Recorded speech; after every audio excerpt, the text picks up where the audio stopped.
following program are those of the hosts and guests and not necessarily those of the staff or management of KLAV.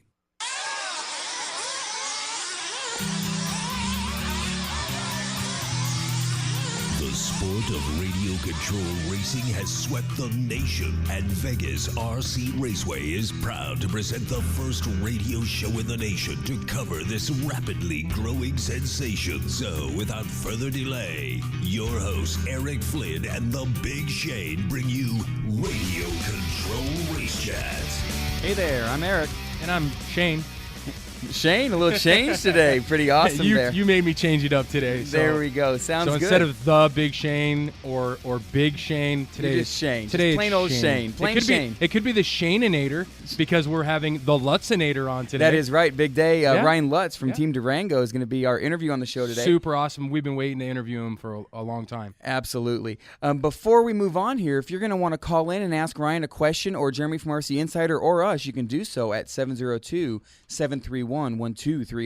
If you're getting ready to get out of the car and into the house and you want to stream us live, you can do that on the Vegas RC Raceway website, which is the VRCR.com. Also, you can pick us up on iTunes, and if you're going to listen to us there, be sure and leave a review because that moves us right up the ranks.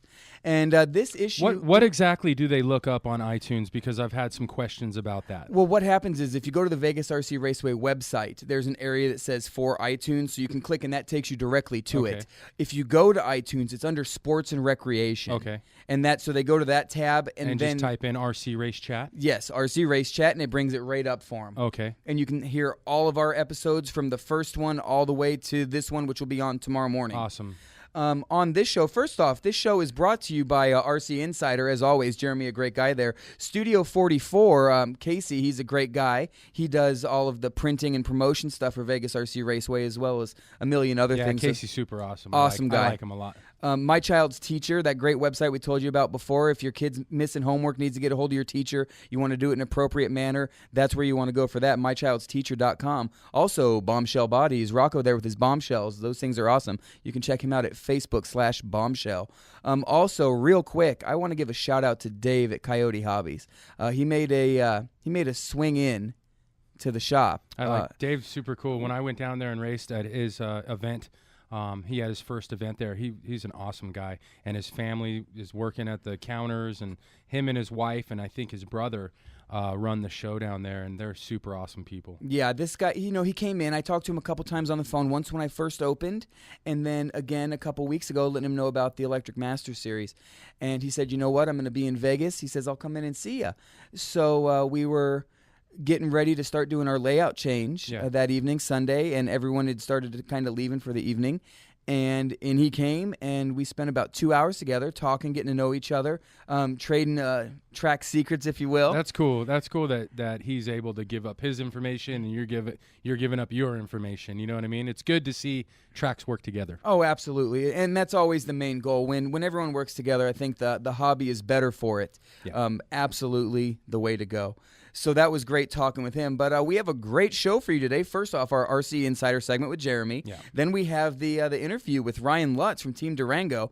That's going to be awesome. And then I don't want to squish his interview too much, but we're going to try to fit in that DEX 210 review. Yeah, I want to recap on some stuff that we've been doing with that car, and we got some questions for him, and I'm sure there's a couple callers out there, so don't be afraid to call in and ask your questions on that new Durango buggy. Absolutely. This is the guy you're going to want to ask. Definitely. And again, that is 702-731-1230. In my book, Ryan Lutz is Durango at the moment in America. So. Yeah, he's definitely taken everything by storm. He seems like a super down-to-earth guy. One of the few, if only, guy I've ever seen that has his own blog about what he does. His own website. I mean, it's the Lutzinator.com. And I mean, to have your own website and to put up all your race information and what races you've attended and what races you're going to attend and all your setups and everything, that's pretty cool. Absolutely. So we'll be getting more from him later on in the show.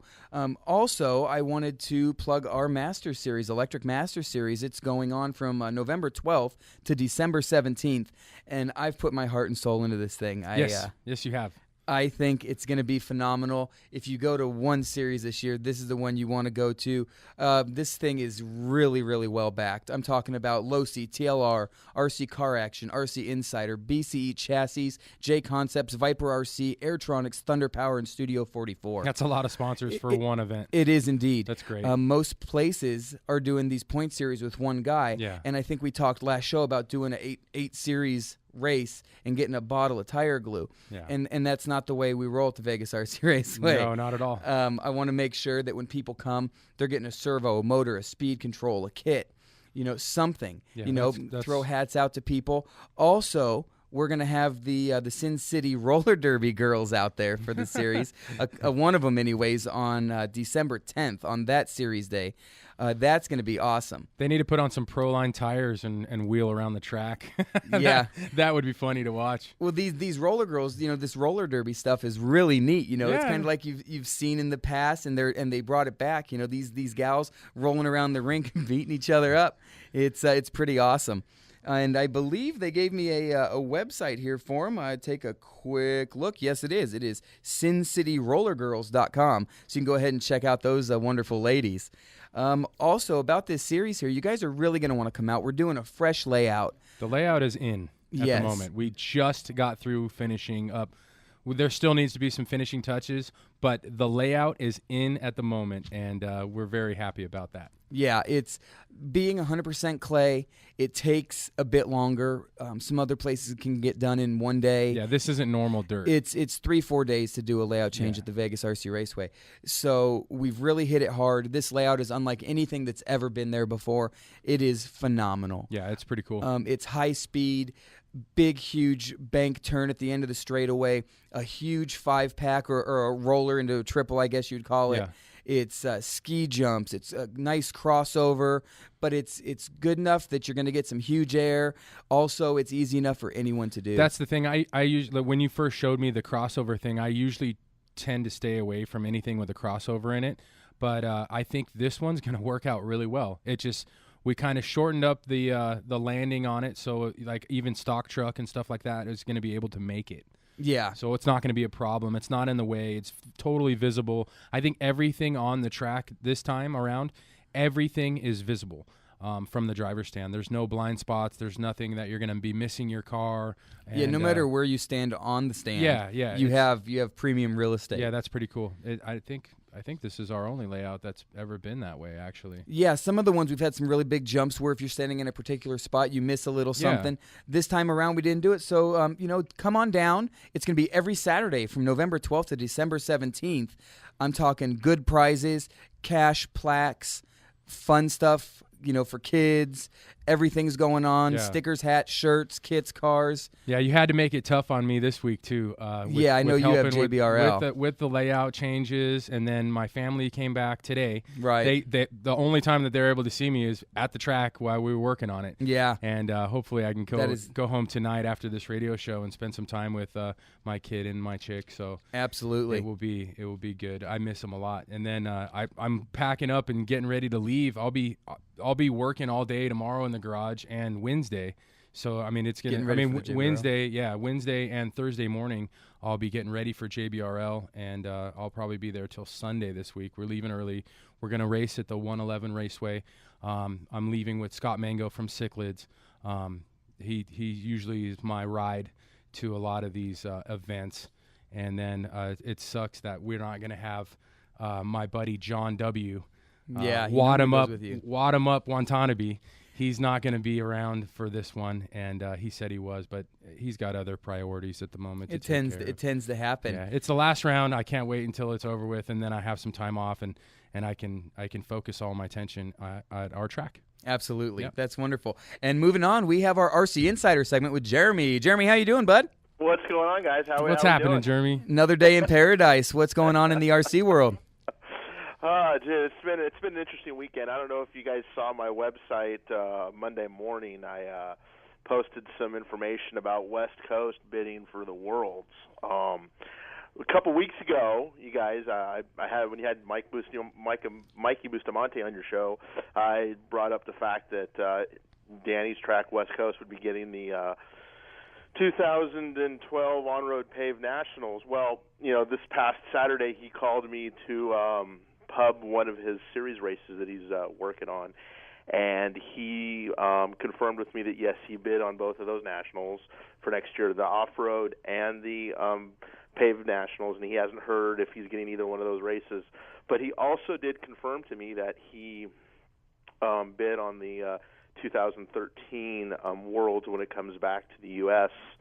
for the electrics. So that's really cool. That is huge. That's super cool in Southern California to have the Worlds.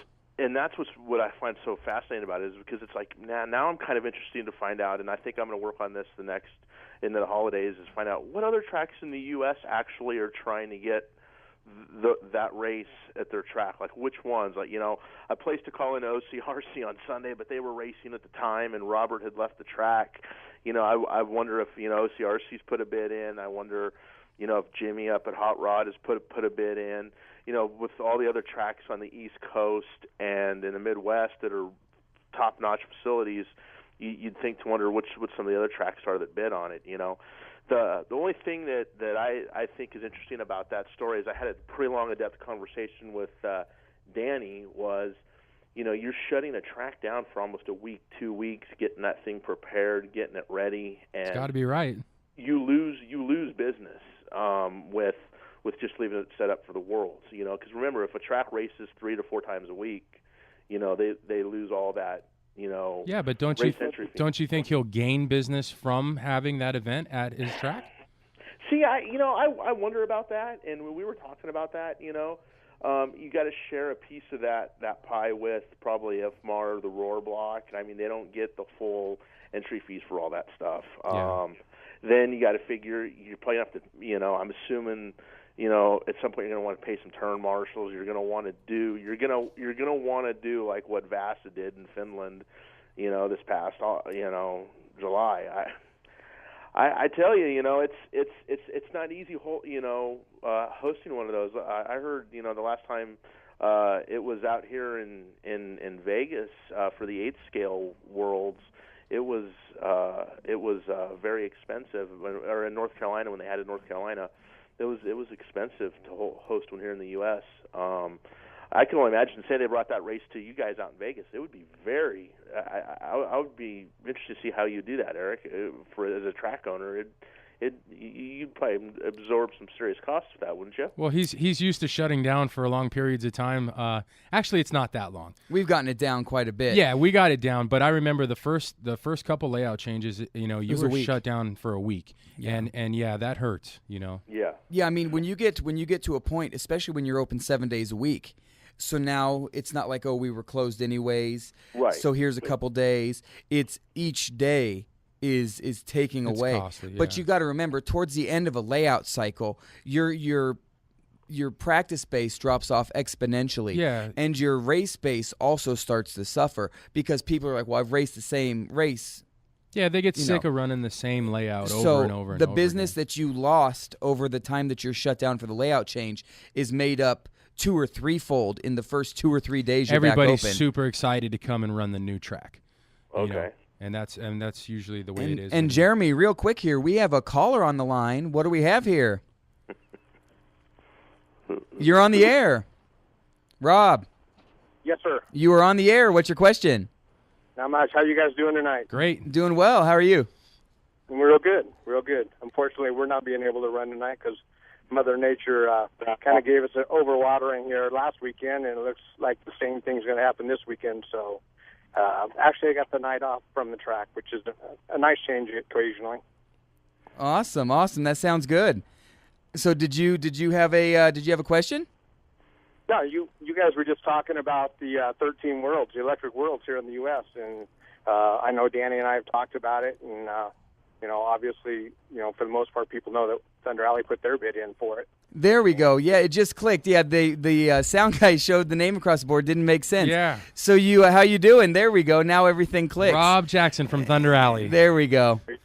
Sorry, guys. Yeah, no, Rob. It's good to hear your voice on the phone. I put that in my report that I put out on Monday, was that you guys were the first to come across with a bid for the track for the race, and then Danny surfaced with leaking information to me that he was the second to do it. I'm sure there's plenty of other ones here in the U.S. I just thought it was interesting news over the weekend to see so far. Rob had an awesome event with the Nationals, the eight scale gas Nationals. That's right. At his track. I was there for that whole week, and awesome layout. His son does an awesome job putting the track together. Levi Jackson is one of the top track builders, I think, in the nation at the moment. I mean, he's young, and he knows what he's doing. That's what I know.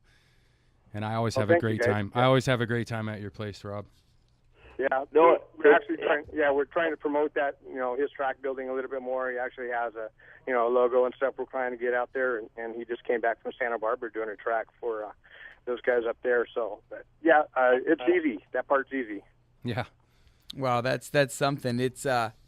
It's good to see that. I'm really in awe right now to see that we're getting these kind of listeners in. Yeah. It's super exciting, and Jeremy's getting these people. He's answering his questions. Yeah. So what's going on at Thunder Alley there? What's on the agenda for that coming up? Well, we've done this. We started it last year once the Toys for Tot race went back down to Palm Desert, which I was glad to see because it's much nicer there in December than it is at Thunder Alley. So, but we came up with this food drive race that we started last year, and it's short course only. And this year, Lozy, TLR, and Horizon Hobbies and all their sister companies stepped up to co-op with it, and it's going to be really good. We're expecting about 150 entries, and we're offering kids classes, and all the money raised from the food and the gate, and after we cover our expenses, is all going to go towards the San Bernardino County Food Bank and help feed some of the less fortunate, through the holiday season. That's cool, especially through hard times now. Absolutely. That's awesome. The economy has been hit so hard, and for people in the RC community to be able to put something together and do something like that is absolutely wonderful. Yeah, fundraisers are awesome. I know Amber and I at the Vegas RC Raceway, we've been working on some stuff with the Children's Cancer Foundation, trying to get some stuff together with them. So I think it's wonderful that you're doing that. And what were the dates on that event? Well, it was supposed to be last weekend, obviously. Saturday was practice. The 5th and the 6th was actually race day. Jimmy Babcock's going to be the race director and announcer, but that got rained out. So now his finals are this weekend, and we were on the phone earlier today, and we're still waiting to see what the weather's going to do last minute before we make any decisions on that. If not, then it'll be the following weekend, which would be the, 17th, 18th, or 19th and 20th, somewhere in there. But the first weekend we can get it in, we're going to do it, and hopefully not get into the holiday season because obviously, you put all the money out for awards and shirts and everything else and promotions, you have to go through with the event no matter what. So we're going to do our best, and Keith Whistler from Lozy's in charge of the race from Lozy, and we're all working together and trying to make it happen. Cool. That's super cool. That's absolutely wonderful. Well, I know we have Ryan Lutz on hold, so we gotta kind of move things around here. I do appreciate you calling in so much. Do you want to give a plug for your website for your track? ThunderAlleyRCRaceway.com. We're on Facebook and our website. And Ryan Lutz, if you're listening, congrats, man. You're doing an awesome job here lately, and a daddy to be on the way again. So I'm one of his biggest fans. Cool. So you guys doing a great job. Keep doing what you're doing. This is awesome for RC. Thanks, Rob. Awesome. Thanks a lot, bud. We do appreciate it. All right, Jeremy, back with you real quick. If you guys want to go to Ryan Lutz, I'd love to ask him a couple questions, and we can just cut my segment a little bit short tonight. That's not a problem. That's fine. Let's. All right. Before we pick up with Ryan here, though, if you'd like to call in and ask some questions, you can do that at 702-731-1230. Also, you can stream us live from the Vegas RC Raceway website, which is the VRCR.com. And Ryan Lutz on the phone. Ryan, how you doing, bud? Yeah, I'm doing great, guys. Thanks for having me on. The Lutzinator. Awesome. We got him on. That's awesome. We've been waiting to interview you, Ryan. I have, at least. Yeah, very, very excited. You're one of my favorite in the sport. Absolutely. And we also have Jeremy from RC Insider on the line here. We weren't expecting this one, but we've got the question trifecta. There we go. And I know he's been chomping at the bit. So, Jeremy, why don't you let loose right off the bat? What do you got for him? Did we lose him? We might have lost Jeremy. All right. Well, anyways, we will, while we're waiting on Jeremy to come back in, do we have him back? All right, Jeremy, are you back on with us? I'm back on. There you go. All right. Ryan is waiting for your question. Ryan, hey, it's Jeremy over at RCInsider.com, man. How you doing? Hey, doing great, Jeremy. How are you? Hey, pretty good. Hey, Ryan, how does it feel to wrap up a national championship, dude, right before Thanksgiving? That was pretty cool. The short course at the RC Pro Finals, that event was just like a standalone event and was able to TQ and win it, thus taking the national title. So that was definitely pretty cool. You know, I just have a couple questions for you, and then I'll let the big guys get in and interview you.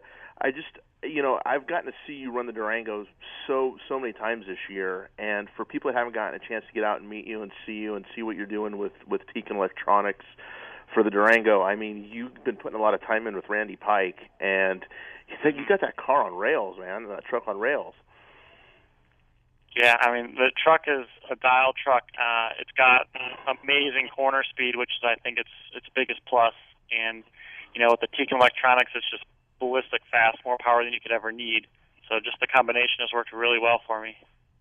And finally, just speak to the media coverage of you guys. You know, Jason Branahan wrapped up the RC Pro Series, you know, title with the Nitro Buggy and the Nitro Truggy here in the U.S., and I try to promote you guys a lot on the website. I know the other websites like Red RC and Neo Buggy throw you guys on there as much as possible, but do you guys sometimes feel as like, you know, other guys in your pro level just kind of dominate the magazines, dominate the coverage? Because I try to get you guys on there on a weekly, bi-weekly basis as much as possible. I mean, do you guys see like a skew towards the pros on the coverage, that sort of thing?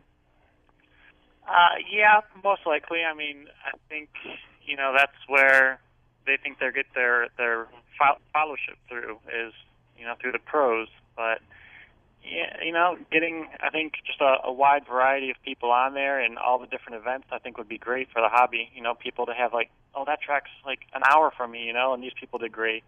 I think that would be a good thing. Awesome. Well, Shane, Eric, take it away, guys.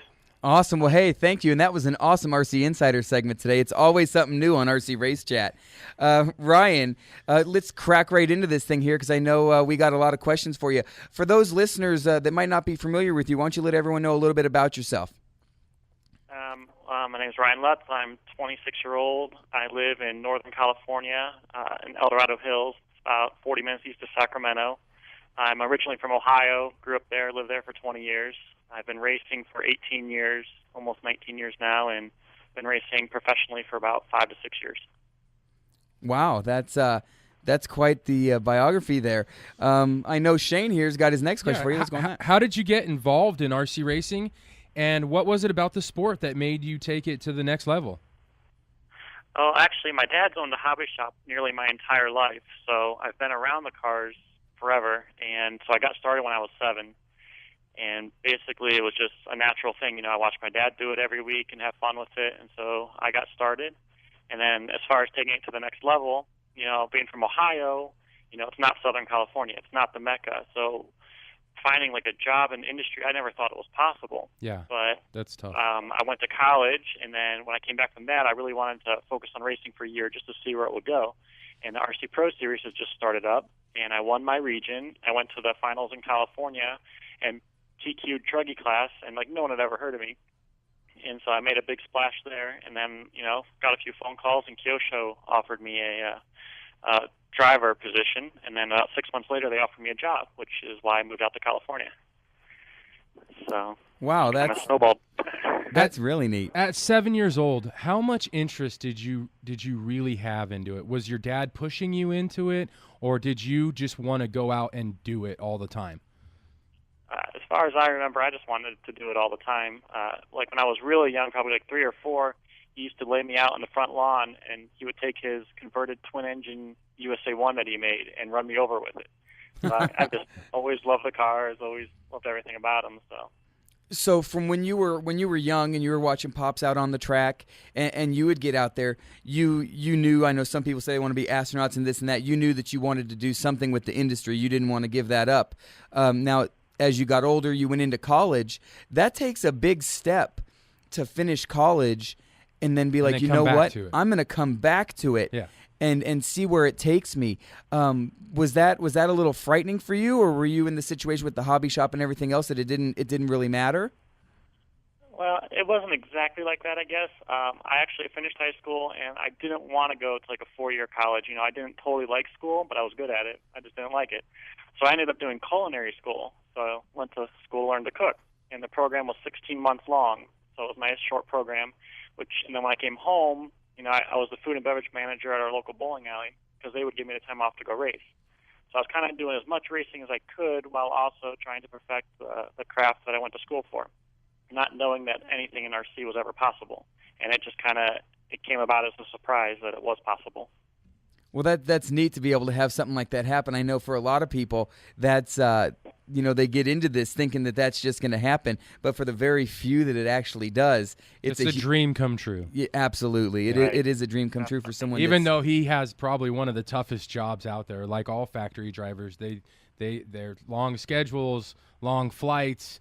And just always on it. You always have to be on your game at every event. You know, it's tough to be on top. It's definitely tough. Yeah, you're always being judged, always being watched. You know, you can't just go to a race anymore, like a club race, and just have fun and bash around. You know, if somebody beats you, it's going to be all over the forums. And people are going to talk about it, and you better not badmouth anybody or put anybody down or throw your car, because then you're going to be on the cover of RC Insider with you smashing your vehicle with a or car something. Frisbee. Yeah, so that doesn't work. Exactly. You always have to be on Everyone's top. got an iPhone.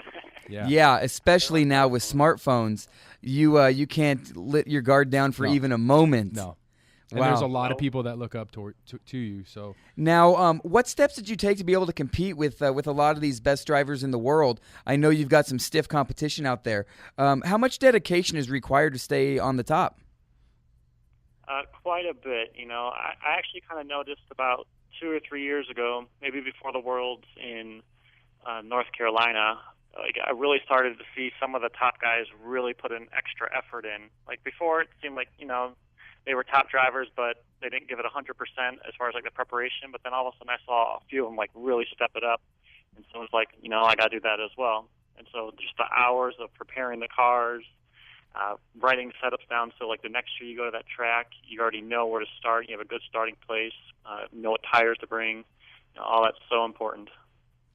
Yeah, I'd imagine it is, and it seems like as the economy kind of makes a turn for the worst, maybe people across the RC industry feel that, you know, they're even more blessed for having that job, so they're putting their nose to the grindstone and really making sure that they do well for their sponsors. Yeah. I'd imagine you feel that kind of pressure as well, huh?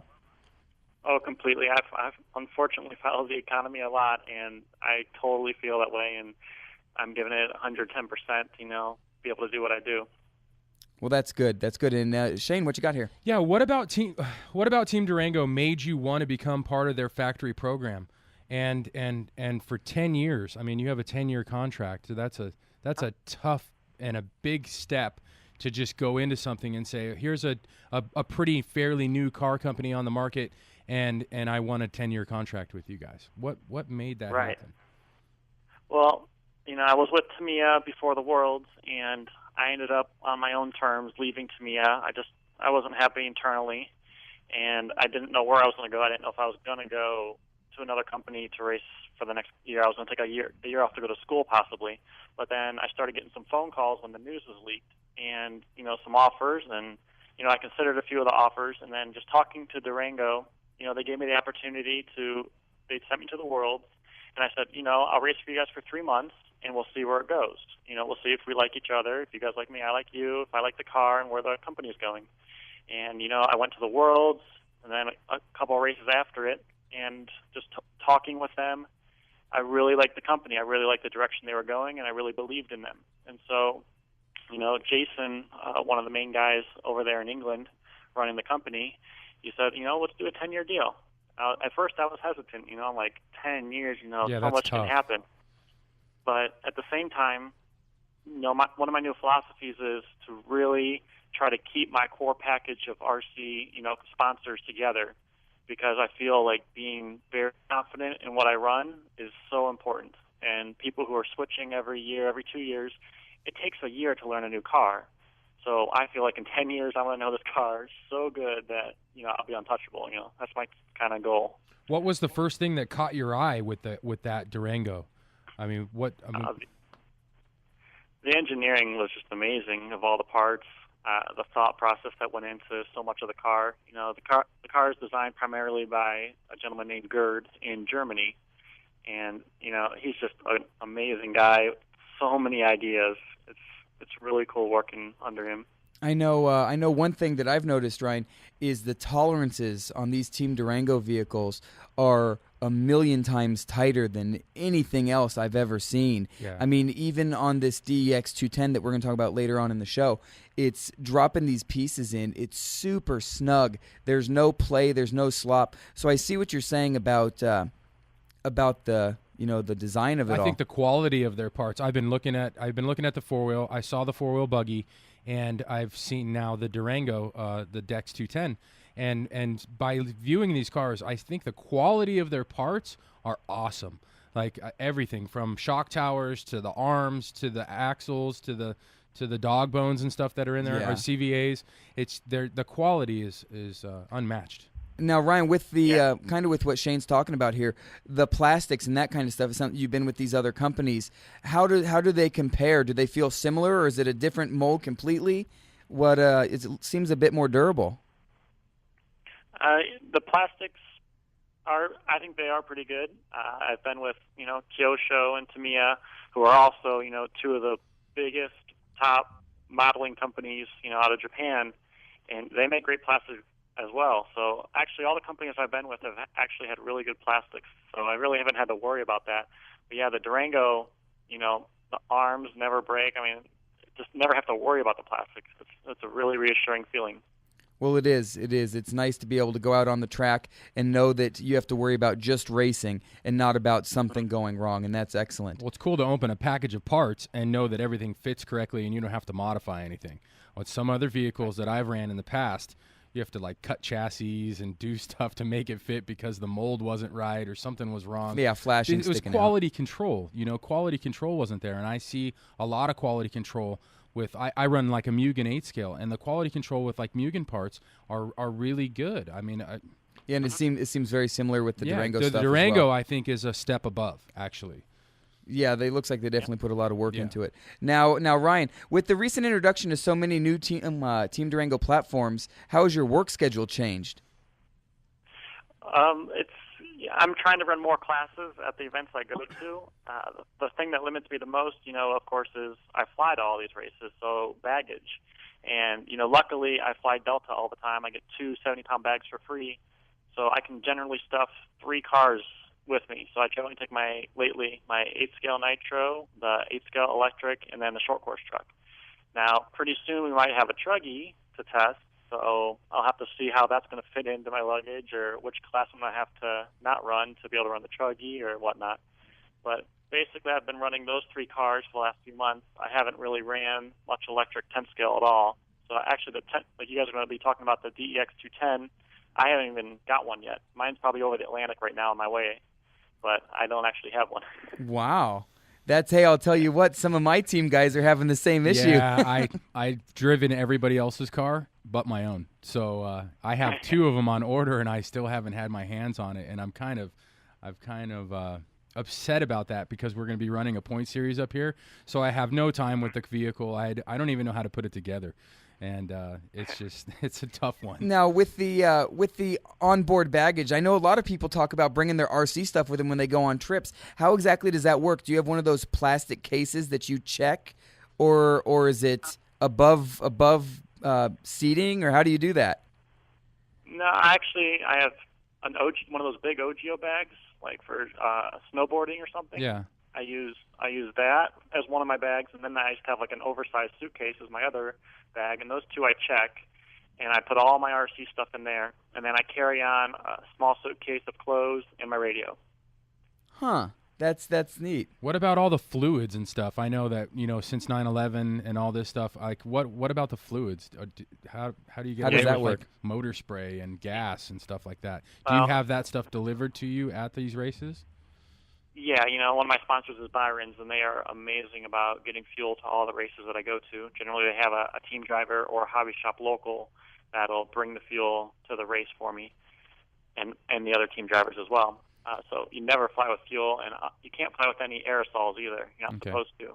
One time when I first started, I had a can of WD-40, and I was just boarding the jet bridge, and I heard my name over the intercom back in the airport. Oh, no. So I had to walk back, get on the phone, and they're like, "Did you know you had a can of WD-40 in here?" I'm like, No. "Yeah." And they're like, "You know that's illegal, right?" I'm like, "No." And they're like, "Well, you're on the bad TSA list for life, so never do it again." Wow. So I'm like, okay. You're the bad guy for bringing. bringing some WD on the plane. That just makes no sense. Wow. It's kind of funny, you know. It's they got guys with bombs in their shoe, Yeah. and they're going to give a guy a hard time with a can of WD-40. You never know. You Yeah. never know. You never know. Yeah. That's funny. Now, I think it's more of a pressurized thing, you know, aerosol cans. Yeah, they'll tend to pressurized blow up. compartment, something. yeah. 30,000 feet, they tend to Pop. explode. Yeah. Yeah. So with all this going on and the additional classes you're getting ready to pick up, I mean, in an average week, how many hours do you spend driving RC cars? You know, my schedule is so busy as far as like the flying, and then also wanting to spend a lot of time with my family, so I don't get to practice because I don't have a local track really. My closest track is an electric track, which is like 45, 50 minutes away. My closest nitro is over 2 hours. So I don't really practice much. It's basically I travel to a race, which is always like a 3, 4, or 5 day race, and then I come home and, you know, at least 1 or 2 days is spent rebuilding for the next race, and then as much time as I can, I spend with my family as well, so I can keep racing. And then I heard Rum saying you have another child on the way. Yeah, I have a little boy due on Christmas Day. Wow. Now that's a blessing. Awesome. And that's definitely, now you have some added pressure that when you get off that plane and home, the missus wants you to herself. There's no tinkering with RC toys, huh? Yeah, it's getting more and more like that, but you know, you just gotta find the right balance to make everybody happy as much as possible. Yeah, that's Definitely. true. And before moving on here, if you have a question for Ryan, you can go ahead and call in here at 702-731-1230. And Shane, moving on, what you got? Yeah, in an average year, how many weekends and months do you spend at races, and which ones do you look forward to the most each year? Yeah, you know, actually, I've never actually kept track exactly, and at the end of this year, I do plan on it, like actually saying, like, I spent so many nights in the hotel, so many nights. I know it's crazy, so probably. many days on a plane and everything. I'm sure I race at least 44 weeks a year, and, you know, a lot of them, I probably fly to about 30 of them. I know I fly over 100,000 miles a year, about 120,000 miles a year flying, and hotel nights is probably up around 100 nights a year or more. That's crazy. Now, I know you said you fly to most of them. The ones you drive to, how does that work? Do they set you up with something like a car to come pick you up and take you down there, or do you drive yourself? No, I mean, if it's a race that I drive to, I just drive my own vehicle. Yeah. Okay, I wasn't sure. I mean, you're such a big name. It's I imagined Escalade pulling up and loading up your stuff and off you go. I guess that's not the case. This past weekend in Texas, they screwed up. My first rental car didn't have rear tail lights working or the dash lights, so I had to take it back the next night. And as an exchange, they gave me a Camaro. So I got to have a nice red Camaro to drive around for the week. Is that the one that was on it's on lutzinator.com? Was that the one that's on there? I just saw that, and I was like, does he have a 6-cylinder? It's not even the SS. I know, they were out of them. He said he would have gave it to me, but they were out. So I took what I could get. Well, hey, it's definitely a nice car regardless. And talking about misconceptions that I just had, what's the number one misconception that people have about being a factory driver? I'm sure you hear some pretty crazy stuff. I think just, people are like, you get everything free. I don't think they realize the amount of work that goes into getting the stuff for quote-unquote free. Oh, well, yeah, nothing is ever free. And I'm sure they think that you sit and the best of the best rains from the ceiling. Yeah. But not so glamorous in RC car world. Yeah, I'd imagine that it's pretty gritty. I mean, you've got your nose to the grindstone, you're doing this stuff, and half the times the free stuff you get probably isn't a blessing. You're like, more stuff to test. Yeah, more stuff to handle and take care of. And do you have any? Oh, I'm sorry. Go ahead. No, you're good. What are some other things what's the strangest thing you've been asked by someone about being a factory driver or a team guy? Oh, tough. I'm bad at these questions. So many people ask, like, how much do RC Pro drivers make, or Yeah, I'm sure you get some really, really off the wall ones. I didn't mean to pin you against the wall on that one. And Shane, moving on. For someone that thinks major sponsorship is for them, what is the main piece of advice you would give them? Be approachable, be a fast racer. You got so many people nowadays, they just think they deserve a sponsorship. And, back in the day when I was racing 5-10 years ago, I mean, you really had to earn a sponsorship. Like, you had to prove it on the track and off the track. And nowadays, some people think just because they win a sportsman race that they deserve, some kind of sponsorship. Yeah. Yeah. So, I mean, really, if you want it, you got to dedicate yourself to it and do everything you can on and off the track. Now, see, this is interesting. Yeah. This is very interesting. We've been discussing this. Because you are the first person, I think, that's given us an honest answer. Because we've asked a lot of people this question, and they say, you just got to be a great person. Yeah, that doesn't work all the time. And I don't think that's always it, because I've seen some great people. I think along with the short course stuff that's been happening, there's a lot more people in the sport now too, and a lot of people think that even at the ground level, they think that hey, I won a couple club races and I'm good at my local track, and now I deserve, I want tires, I need this and that, I need motors, I need everybody to give me everything, and really, that's not how it works. I mean, you're lucky to get any kind of help in this sport at the moment, I believe. Right, very true. And you should have to prove yourself. I mean, to what kind of person you are, how you act at the track, just the whole world of yourself needs to come out in your sponsorships. Like, I just don't think anybody should be handed anything. Right. No, I completely agree with that. If you're going to prove it, you need to prove it all the time, too, because, like, I used to be the team manager for Kyosho, and I've heard from other team managers as well. You put somebody on the team, and then they're supposed to send in, like, race reports. You're supposed to, keep in touch with the company sponsoring you. Give them feedback on the product. And so many people will get their product, and then you don't hear from them for a month or two. That's a lot of people. Where'd you go? That's a lot of people that I even know personally that have gotten sponsorships, and then all of a sudden they fall off the chart. They don't go to races anymore. Either it took too long for them to get the sponsorship, like they were in it for maybe 2-3 years, or that was their goal, and then they got their little deal or whatever they got handed, and then all of a sudden they're not racing anymore, or they don't show up anymore, or they got other priorities now, and that's sad to see that happen. So it sounds like getting the sponsorship, that can't be your end goal. That has to be your baseline. That's just help.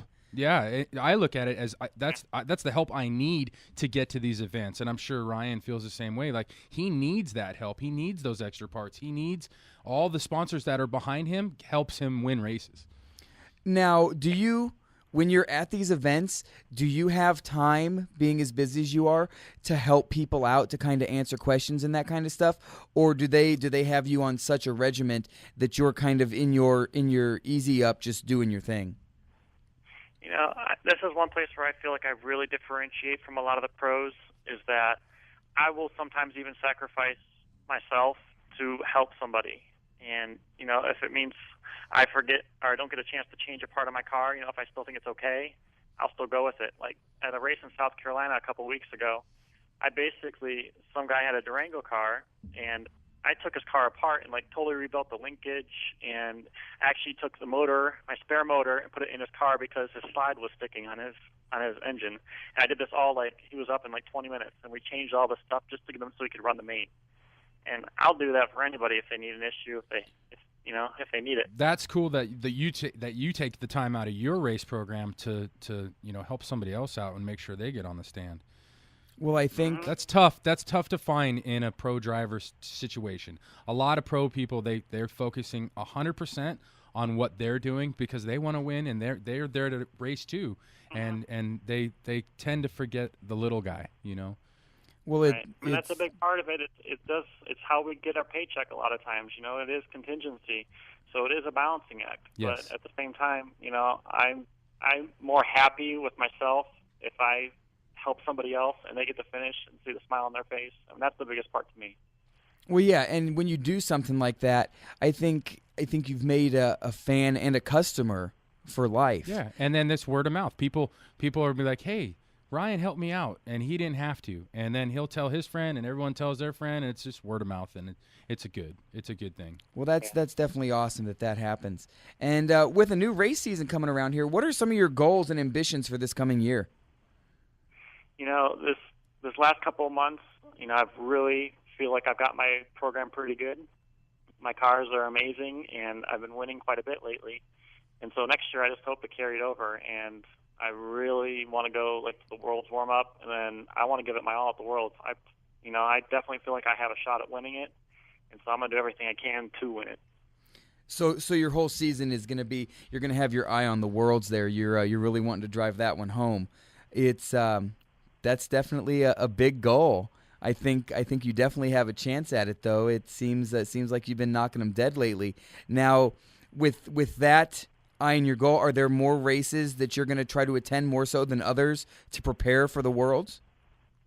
Not necessarily. I try to go to as many races as basically the companies sponsor me will help me get to, and so I go as much as possible. And so far for next year, I at least plan to go to almost all the stuff I went to this year, all the bigger stuff, Southern Nationals and RC Pro races and the RC Pro Finals again, and Nitro Challenge Silver State, Neo Buggy up in England.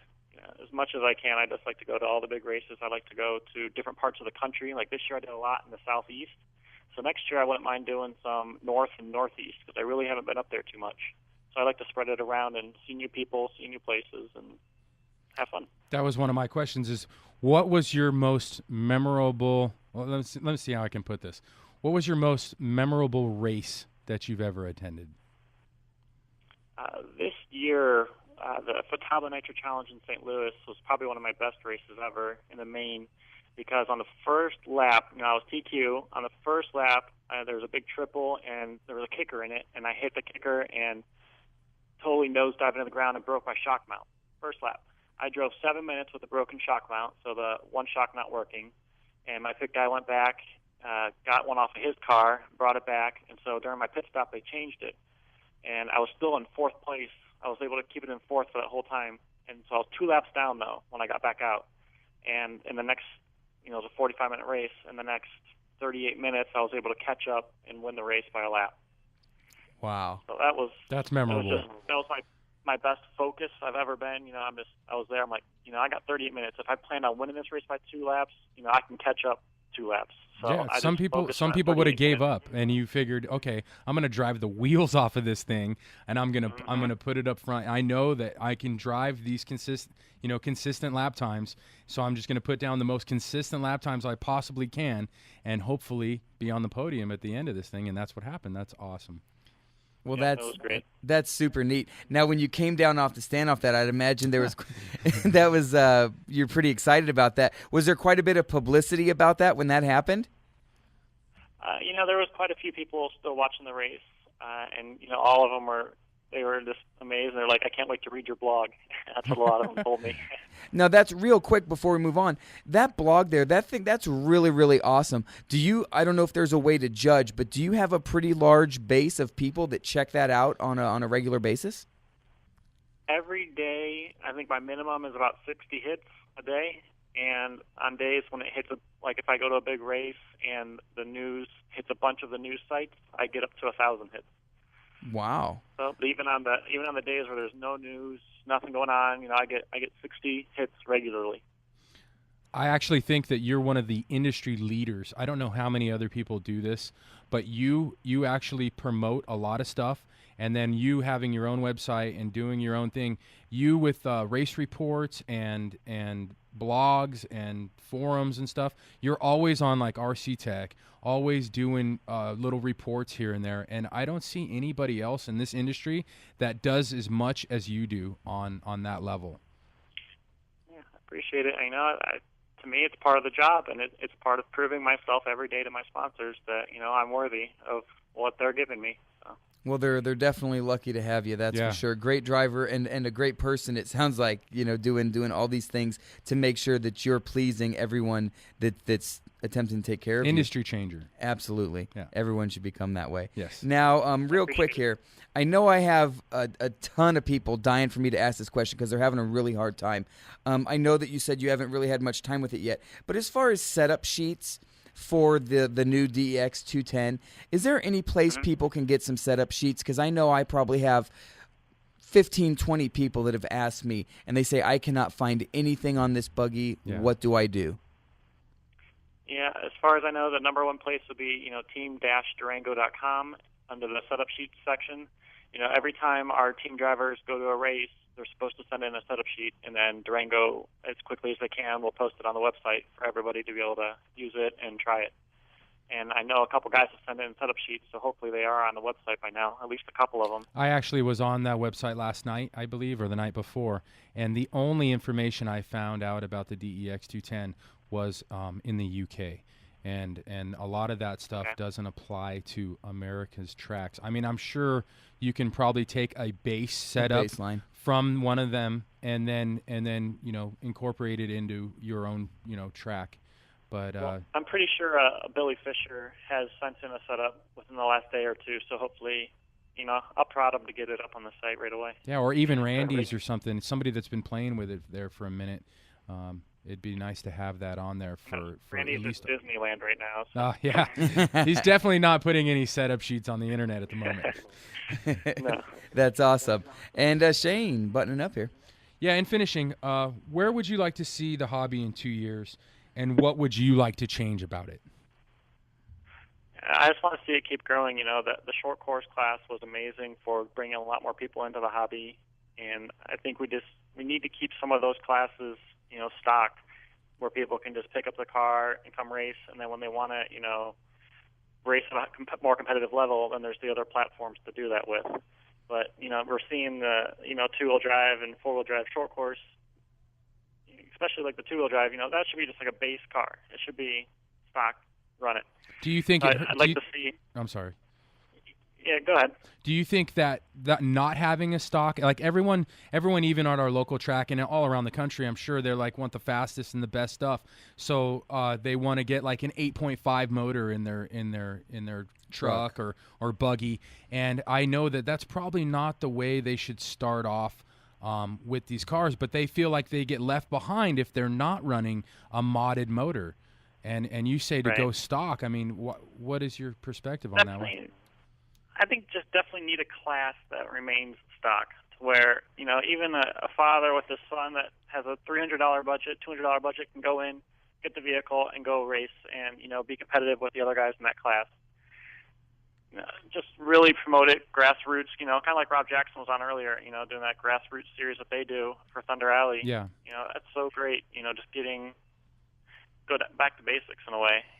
Yeah, I see a lot of people they get frustrated with how much money they have to spend sometimes, and even with the stock stuff. I mean, some of that stock stuff out there isn't as good as it should be, and it blows up in one or two runs. So that's why they buy the modded stuff. Now, real quick, I know we have about a minute left with you here, Ryan.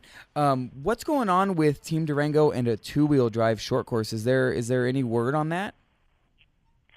I know they have a plan for it. I'm not sure if they've even started it yet. I think next up they're going to have the 8-scale four-wheel drive electric. That's going to be out next. And then I know there'll be a Truggy out probably after that. And then most likely like a two-wheel drive short course might be after that, would be my guess. Awesome. That's super cool. Well, hey, I can't tell you what a privilege it was for Shane and I for you to be on the show. Yeah, thank you very much. I know I sent you quite a few texts there, and I know a couple of times you were probably on a driver's stand. Yeah. So, Eric says you sent him back the text that says, "Hey, bud, I'm on the driver's stand." Yeah. And I wouldn't even answered it. So at least you answered it. It's been a pleasure. Yeah, absolutely. Anything you want to plug out there or make people known? Yeah, if I can just thank my sponsors really quick, all the guys that helped me, Team Durango, Alpha Plus, Byron's Race Fuel, a.k.a. KO Propo, PTRC Racing Oils, TNTFX, Pyrographics, RC Hobby of Medina, Teakin, 4C Hobby Supply, LiveRC.com, LutzMater.com.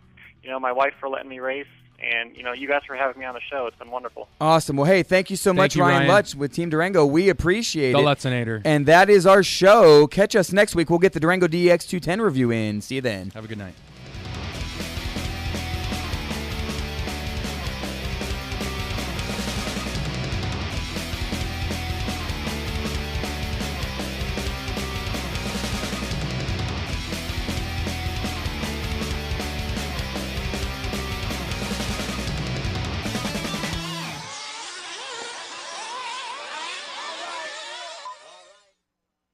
You can feel it in the air.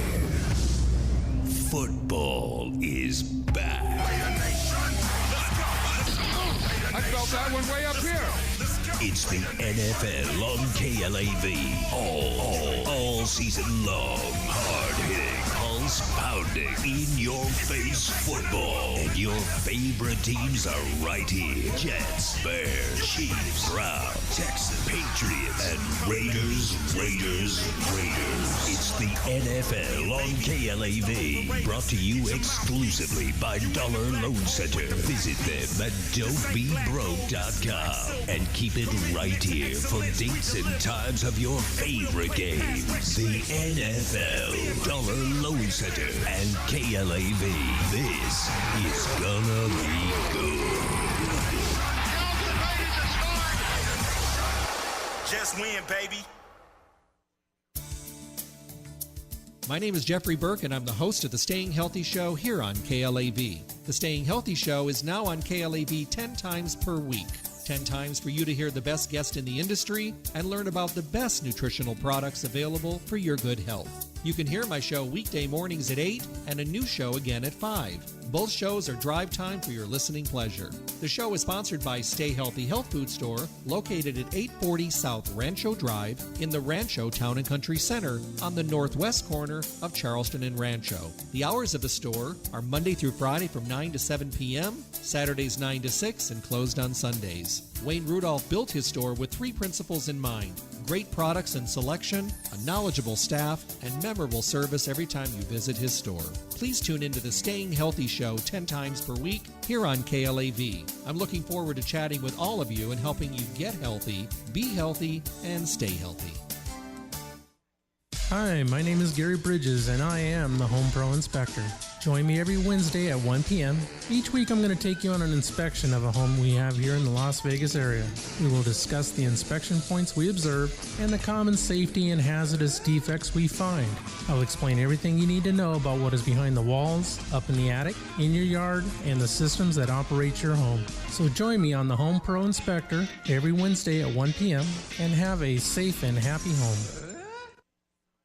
Don't miss out on Financial Fridays here at KLAV 12:30 a.m. at 3 p.m. each Friday. Hi, I'm Leonard Wright, Money Doctor for the American Institute of Certified Public Accountants. And I'm Scott Taylor, shareholder with Piercy Bowler Taylor & Kern, delivering innovative strategies for keeping money in your pocket for over 20 years. Jason A. Thomas, a partner with Fair, Anderson, and Langerman. Our 80 years of combined experience will give you the information you need to make wise financial decisions. So join Jason, Scott, and Leonard each Friday at 3 p.m. for epiphanies that will change your life. Jesus said, "As I am lifted up, all are lifted to me." That's a spiritual principle. As any of us are lifted up, we can all rise together. Join us for the Practical Christian Hour from 4 to 5 on Saturday afternoons. Brought to you by the Family Music Center, meeting all your music needs with instrument rentals and personal lessons at all 3 locations. And by Optima Financials and Insurance, specializing in securing your future. Won't you join the Practical Christian on Saturday afternoons from 4 to 5? Nebraska football returns to KLEV, and you can follow the Huskers throughout the 2011 season. On game days, join me, Gary Bowden, 1 hour before the kickoff for the Cornhusker Countdown Show. Co-hosts John Bishop and Al Makowitz check in from Nebraska to give our listeners an exclusive 30-minute program that features news and views on the Huskers, plus an overview of their upcoming opponent. Following Cornhusker Countdown, stay tuned as we join the Husker Sports Network for more pregame programming, all leading up to the game and the play-by-play broadcast. So make KLAB your Husker headquarters. Every Sunday morning at 9, join us for the Las Vegas German Show, the only German show in Nevada. The Las Vegas German Show entertains you with German music, as well as news and commentary about events related to Germany. It's a little slice of home for the tens of thousands of German Americans in Las Vegas. It's Oktoberfest all the time this Sunday morning at 9. It's the Las Vegas German Show, only on KLAV. Hi, this is Joe Elliott from Def Leppard for Rad. Planning on going out and having a party? Great, have a lot of fun. But do me a big favour and don't blow it. Always choose a designated driver. Remember, music lives. You should too.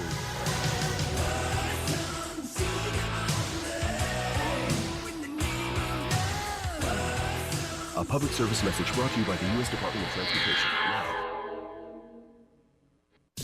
Love us on radio, like us on Facebook, and follow us on Twitter. We are KLAV 1230 AM. You're listening to KLAV Las Vegas.